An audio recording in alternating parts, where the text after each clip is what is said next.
ગુજરાત રાજ્યના listed bootlegger અને 7 માસથી સંગઠિત ગુનાહિત ગેંગના લીડર ઇનામી વોન્ટેડ આરોપી ધીરેન ઉર્ફે ડીકે અમૃતલાલ કારિયાની અટકાયત કરતી જૂનાગઢની ક્રાઇમ બ્રાન્ચ અંગે વધુ માહિતી ડીવાયએસપી શ્રી રવિરાજસિંહ પરમારે પત્રકાર સમક્ષ આપી હતી। તેમણે જણાવ્યું હતું કે જૂનાગઢ જિલ્લામાં છેલ્લા ઘણા સમયથી ગુજરાતના ટોપ 25 લિસ્ટના પૈકીનો લિસ્ટ બુટલેગર ધીરેન ઉર્ફે ડીકે અમૃતલાલ કારિયા રહેવાસી રાજીનગર જૂનાગઢ વાળો પોતાના ગુનેગાર સાગરીતો સાથે મળી હરિયાણા, રાજસ્થાન, પંજાબ, દમણ રાજ્યમાંથી ભારતીય બનાવટના વિદેશી દારૂની હેરફેર કરવા માટે ખોટા દસ્તાવેજો બનાવી આર્થિક સંગઠિત ગુનાને હાજરથી ટોળકી બનાવેલ છે। આ ટોળકીના મુખ્ય યાત્રા સૂત્રધાર ધીરનારી અને મોટો આર્થિક નફો મેળવવા માટે ગેરકાયદેસર રીતે 12 મુના રાજ્યમાંથી ભારતીય બનાવટનો વિદેશી દારૂનો વિપુલ જથ્થો મોટા પ્રમાણમાં મંગાવી હેરફેર કરવા માટે એક ગેંગ ઊભી કરી હોવાનું જણાય આવતા હિરેન કાર્ય સહિત 8 આરોપી વિરુદ્ધ જૂનાગઢ શહેર સિટી ડિવિઝનમાં ગુનો નોંધેલ હતો અને તેની સામે ગુસ્સી ટોકની કલમ પણ લગાડેલ હતી। આ અગાઉ આ કામના 8 આરોપીને પકડ પણ કરવામાં આવેલ હતી અને તેઓ ખાનગી બાતમીદાર લોકોના સોસથી જાણવા મળેલ કે તે રાજસ્થાનના જેસલમેરમાં સંતાયેલ હોય, તેથી ક્રાઇમ બ્રાન્ચ અને તેમની પોલીસની સમગ્ર ટીમ કઈ તેની હસ્તગત કરી જૂનાગઢ ખાતે લાવવામાં આવેલ હતા। ભવિષ્યમાં વધુ પૂછપરછ માટે કોર્ટમાં રિમાન્ડની પણ માંગણી કરવામાં આવશે।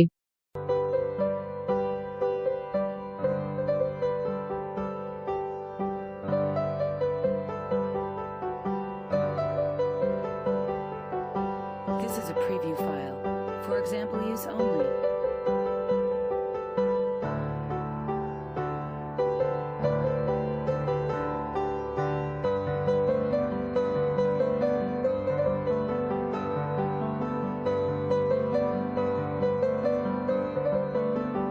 This is a preview file. For example use only.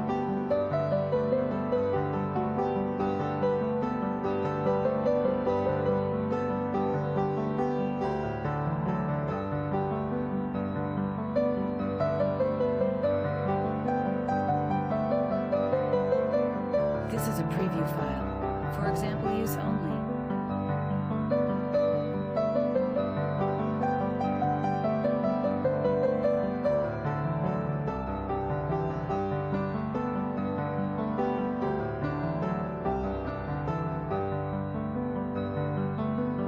This is a preview file.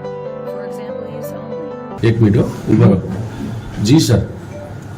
Junagadh range IG Shri Nilesh Jajadiya સાહેબ તથા જિલ્લા પોલીસ અધિક્ષક શ્રી સુબોધ વડોદરા સાહેબની સૂચના અને માર્ગદર્શન અન્વયે જૂનાગઢ જિલ્લામાંથી અસામાજિક તત્વો અને અસામાજિક પ્રવૃત્તિઓને નેસ્તનાબૂદ કરવા માટે જૂનાગઢ પોલીસ સતત કાર્યરત છે। તે સમય દરમિયાન જૂનાગઢના લિસ્ટેડ બુટલેગર અને ગુજરાતના ટોપ 25 લિસ્ટેડ બુટલેગર પૈકીનો એક બુટલેગર ધીરેન કારિયા, જેઓને ગુચ્છી ટોકના ગુના તથા અન્ય ગુનાઓમાં પકડવાનો બાકી હોય, જે આરોપી અજમેર ખાતે હોય તેવી બાતમી મળતા એલસીબી પીઆઈ શ્રી કે.એમ. પટેલ તથા પીએસઆઈ ડીપી ભાટી તથા તેઓની ટીમને ત્યાં રવાના કરેલ। તે સમય દરમિયાન આરોપી અજમેરના આદર્શનગર પોલીસ સ્ટેશન વિસ્તારમાંથી મળી આવેલ હોય, જેથી આરોપીઓને હસ્તગત કરી આજરોજ જૂનાગઢ ખાતે ભેસાણ પોલીસ સ્ટેશનના પ્રોહિબિશનના ગુનામાં અરેસ્ટ કરેલ છે। જે આ લિસ્ટેડ બુટલેગર ધીરેન કારિયા છે તે તથા તેની ગેંગ જે છે તે ટોટલ જૂનાગઢમાં અનેક ગુનાઓ પ્રોહિબિશનના કરેલા છે અને આ આરોપીઓએ પંજાબ, હરિયાણા, રાજસ્થાન વગેરે જગ્યાઓથી જે પ્રોહિબિશનનો ભારતીય બનાવટનો વિદેશી દારૂ છે તે મંગાવી તથા તેમાં વહનમાં વપરાતા જે સાધનો હોય છે તેના રજિસ્ટ્રેશન નંબર તથા તેની વાહન પ્લેટના જે નંબર હોય છે તેમાં પણ ચેડા કરી અનેક ગુનાઓ આચરેલા છે। આ જે ગુચ્છી ટોકનો આરોપી જે ધીરેન કારિયા જે ગેંગ લીડર છે તેના કુલ 61 ગુના સમગ્ર ગુજરાતમાં આચરેલા છે, જેમાં મોટાભાગના ગુનાઓ પ્રોહિબિશનના છે અને અન્ય પણ ગુનાઓ સામેલ છે। હાલ જે આ ધીરેન કારિયા નામનો આરોપી છે તે જૂનાગઢના 3 ગુનાઓ છે તેમાં પણ વોન્ટેડ છે અને તેમાં પણ ભવિષ્યમાં તેને અરેસ્ટ કરવામાં આવશે। અને જૂનાગઢની જનતાને તથા અન્ય જનતાને એક નમ્ર અપીલ કરવા માગું છું કે ગુચ્છી ટોકના તથા અન્ય કોઈ પણ ગુનેગાર જે હોય તેઓની સાથે તેઓ નાસ્તા ફરતા જ્યારે પોલીસ દ્વારા જાહેર કરવામાં આવે છે ત્યારે જાણતા કે અજાણતા આરોપીઓને કોઈ પણ પ્રકારે મદદ કરવી નહીં। તેઓને મદદ કરવી તે પણ એક ગુનો બને છે એટલે જેના કારણે જ્યારે આરોપીઓને અરેસ્ટ કરવામાં આવે છે ત્યારે તેઓએ જેને મદદ કરેલી હોય છે તેના વિરુદ્ધ પણ સખત કાર્યવાહી કરવામાં આવે છે.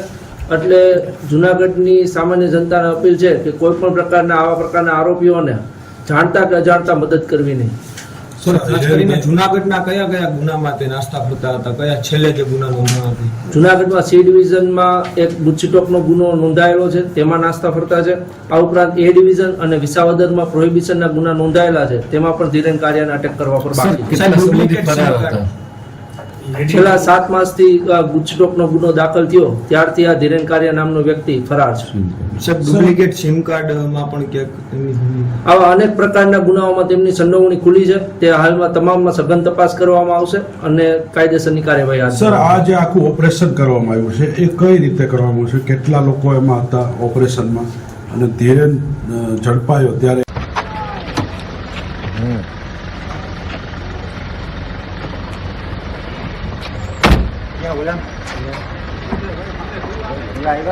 આને બહાર નાખજો સાહેબ.